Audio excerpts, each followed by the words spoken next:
اليخت طبعا. من جوا اليخت ها شوفوا منا، شوفوا الصيد. بس قبل لا اراويكم الصيد، اكو ولد كانوا هنا قالوا لا تصور هنا لين من وراك قامت العالم تجي. فانا ايش راح اسوي؟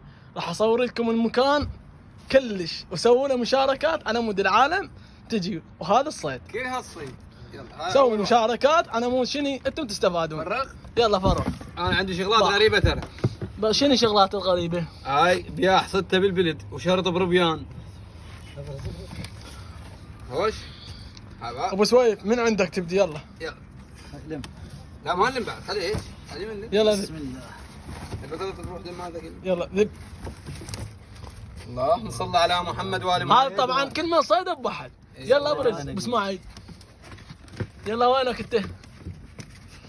هذا شوفوا هذا الصيد كله جوا هذا اليخت يم جسر التنومه. حبايب قلبي اللايك والاشتراك. يا سويف قلهم شنو؟ اي والله هيك شيت كلكم لايك واشتراك. لايك واشتراك.